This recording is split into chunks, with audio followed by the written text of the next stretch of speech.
क्योंकि शादी हुई है तो भाभी ने कुछ ना कुछ भेजा होगा। तो कन्हैया भी यही चाहते थे कि यदि सुदामा तेरी शादी हुई है तो भाभी ने कुछ ना कुछ भेजा होगा। जब ऐसा पूछा तो बगल को ऐसे और दबाने लगे, क्योंकि यदि अकेला पूछ लेते ना कन्हैया तो कोई बात नहीं, अकेले पूछ लेते तो कोई बात नहीं, परंतु सभी के सामने पूछा तो सुदामा सोचने लगे कि सभी के सामने कैसे बताऊं, क्योंकि भगवान की जो पटरानियां है ना, सत्यभामा और कई राजाओं की बेटियां हैं जिनके महल में चहल पहल है, अमीर है, धनवान है, तो उनके सामने ये चावले कैसे? तो बात बदलनी सुदामा ने। अरे कन्हैया बहुत बात छोड़ शादी वाली, तो ये बता बचपन में हम स्कूल में कैसे पढ़ते थे, गुरु संदीपनी मुनि जी हमें कैसी शिक्षा देते थे, और एक दिन बारिश लगी थी मैंने चने खा लिए और ऐसे ऐसे करके। कन्हैया कहने लगा इनको सब पता है, तो बता भाभी ने क्या भेजा है? अरे इसकी शुरू की याद ऐसी है कि एक बात के पीछे पड़ जाए फिर हटता ही नहीं है। और सुदामा कहने लगे, रुक्मिणी आदि सभी रानी बताने लगे, अरे आपको इसकी कुतूहल बताऊं? सभी रानी कहें बताओ बताओ। तो कहने लगे ये बचपन में गोकुल की गलियों में नंगा घूमता था, माखन चुराता था, मटकी तोड़ता था, तो यशोदा मैया ने रस्सी से बांधा भी है, पिटाई भी हुई है। तो ये कहने लगा सब पता है, सब पता है। तो ये बता भाभी ने क्या कथा में आप श्रवण कर रहे हो, बहुत सुंदर वर्णन है श्रीमद् भागवत में। कितनी सभा में बड़ी सभा पूछना है क्या? फिर भगवान श्री कृष्ण और रामा का ये आपको एक बात बता और बने रहो हमारे ब्लॉग। एक बार क्या हुआ, मथुरा में युद्ध हुआ और अरे इसने युद्ध मैदान छोड़ दिया, इसका राम रण छोड़ पड़ गया था। लोग इसको काला कहते हैं, इसको टेढ़ा कहते हैं, टेढ़ी टांग वाला कहते हैं, नेको नेको बातें के। कन्हैया कहता रण छोड़ बना तभी शादी हुई थी, इनको सब पता क्या भेजा है। ये पंडित सुर जी का और एक ही बात बदल ली।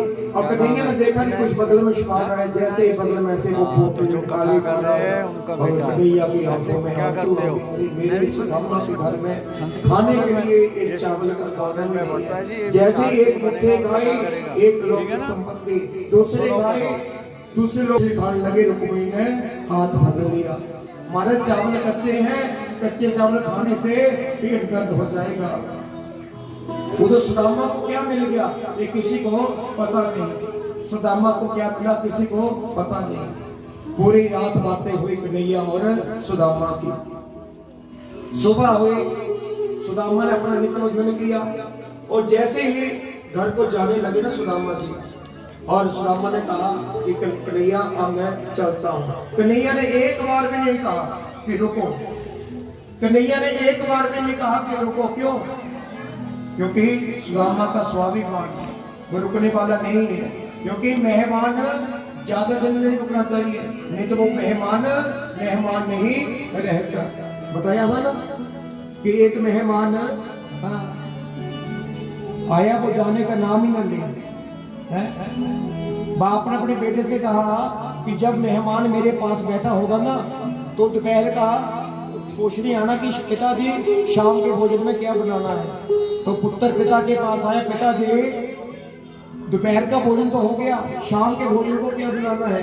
तो पिता कहने लगा हम कोई जानवर है, अभी तो खाया है कि शाम को भी दोबारा खाएं, मेहमान से पूछो। अब मेहमान से पूछो तो वो जानवर, तो इसलिए मेहमान ने कहा नहीं महाराज हम भी नहीं खाएंगे। इसलिए सुदामा ने आती बार तो अपनी आंखों के आंसुओं को रोक लिया, परंतु जाती बार आंखों में आंसू ही आंसू आंसू।